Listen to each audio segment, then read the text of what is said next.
नमस्कार, नवीशा किचनमध्ये आपलं स्वागत आहे. तर आज आपण बनवणार आहोत कुरकुरीत तांदळाचे खिचया पापड.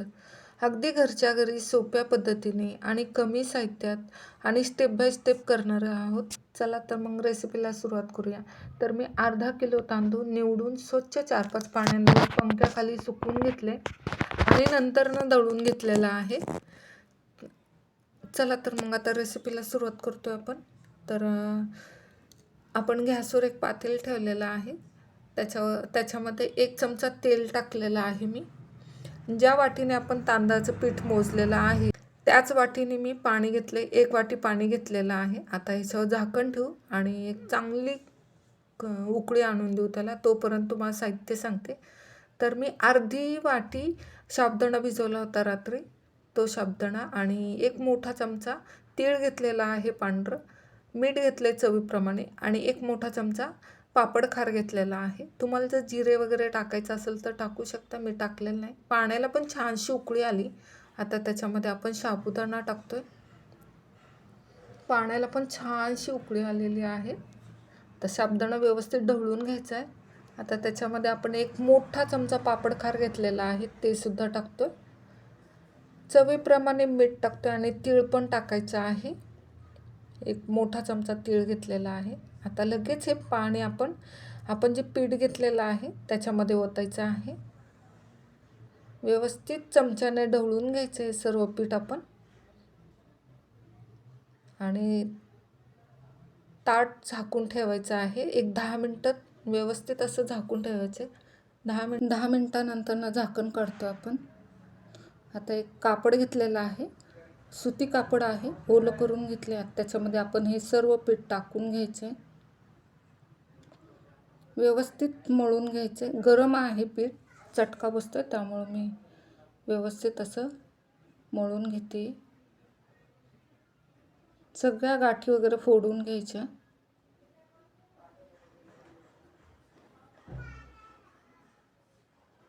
आता आपण एक तांब्याच्या साहाय्याने सर्व गाठी फोडून घेते मी.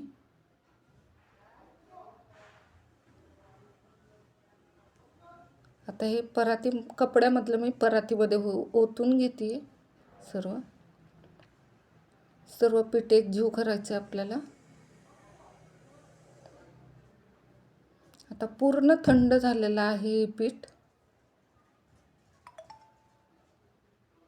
आता हाताने मळून घेते. आपल्याला गोळे तयार करायच्यात, शिजवून घ्यायच्यात गोळे ते. तर मी पातेल्यात पाणी पण गरम करायला ठेवलेलं आहे. गोळे तयार करून घेते आत्ता.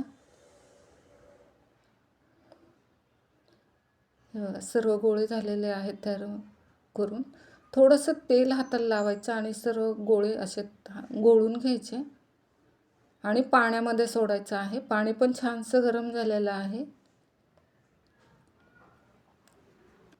आता झाकण ठेवू त्याच्यावर. एक 10 मिनटं शिजून घेऊ. 10 मिनटानंतर गोळे सर्व वर आलेले आहेत, तरंगतात ते. आता काढून घेऊ.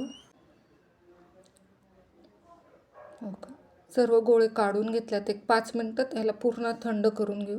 थंड झालं. एक प्लास्टिकची पिशवी घेतलेली आहे, त्याच्यामध्ये 2 ते 3 थेंब तेल टाकूया आपण आणि व्यवस्थित ते तेल पिशवीला व्यवस्थित चोळून घ्यायचं आणि त्याच्यामध्ये सर्व गोळे आपण टाकून घेणार आहोत. आता हे सर्व गोळे आपण एकजीव करणार आहोत. तर मी फुलपत्राच्या साहाय्याने व्यवस्थित गोळे सगळे फोडून घेते आधी, मग लाटण्याच्या साहाय्याने एकजीव करते. हे बघा, एक गोळा घेतलाय तोडून. आता व्यवस्थित हातावर मळायचं आणि बघायचं की आपलं पीठ व्यवस्थित मळून झाले का. जर पिठाला चिरा पडत असेल तर व्यवस्थित मळून झालेलं नाही आपलं पीठ. तर पीठ आपलं व्यवस्थित मळून झालेलं आहे. आता व्यवस्थित अजून एक गोळा घेतलाय. आता आपल्याला केवढ्या पापड बनवायचे आहेत, केवढ्या साईजचे तेवढ्या लाट्या बनवून घेते मी. छोटे छोटे असे गोळे तयार करून घेते. चाकूला तेल लावलेलं आहे. पीठ चाकूला चिटकू नये म्हणून तेल लावलेलं आहे. एवढ्या साईजचे पापड बनवतो आपण. सगळे गोळे तयार करून घेतलेत. एका भांड्यामध्ये टाकून घ्यायचं आणि घट्ट झाकण बसेल असं झाकण लावायचं त्याला, म्हणजे ते गोळे गार पडणार नाही आहेत. आता आपण पुरी यंत्राच्या साहाय्याने करणार आहोत. तर एक प्लास्टिकचा कागद घेतला आहे, त्याला थोडंसं तेल लावलेलं आहे. त्याच्यावर आपण आता पापड लाटून घेऊया करून. हे का गोल असं झालेलं आहे. आता टाकून घेतो आपण. मस्त निघतात, पण प्लास्टिकच्या ह्याच्यावर केलं की खूप छान आणि एका साईजचेच होतात ते पापड. परत एकदा दाखवते तुम्हाला. हे बघा मस्त असे पापड झालेत. असे मी सर्व पापड करून घेते.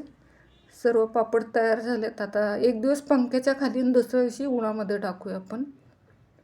2 दिवस लागतील ह्याला. 2 दिवसात मस्त असे वाळलेले आहेत. खाली आणलेत मी 2 दिवसानंतर ना. हे बघा मस्त झालेत. आता थोडेफार तळून घेऊ. तेल पण गरम करायला ठेवलेलं आहे. हे बघा मस्त असे फुलतात तेलामध्ये. तेल पण जास्त कडकडीत गरम करायचं नाही. आधी गरम करायचं आणि मग गॅस स्लो करायचा आणि त्याच्यावर तळून घ्यायच्यात. केवढा मोठा पापड झाला आहे हा. मस्त तळून झाले. असे मी सर्व पापड तळून घेते. तयार झालेले आहेत आपले पापड. किती मोठा असा तळून झाला आहे. आता तुम्हाला आधीचे पापड पण दाखवते. आपण जे करून घेतलं ते त्याची साईज बघा आणि आपण जो तळून घेतला आहे त्याची पण साईज बघा किती मोठी झालेला आहे तळलेला पापड. एक फोडून पण दाखवते तुम्हाला. हे बघा किती कुरकुरीत असं झालेलं आहे आणि अजिबात तेल ओढून घेत नाही आहे तळताना. खूप छान असे पापड होतात तांदळाचे खिचिया पापड. नक्की ट्राय करा. हाताला अजिबात असं तेल लागत नाही आहेत. हे बघा अजिबात असं तेलकट हात होत नाही आहेत. तयार झालेले आहेत आपले कुरकुरीत तांदळाचे खिचिया पापड. व्हिडिओ आवडला असेल तर लाईक करा. चॅनेलला सबस्क्राईब करायला विसरू नका. धन्यवाद. परत भेटूया अशा सोप्या रेसिपीसोबत. तोपर्यंत तुम्हा सर्वांना बाय बाय.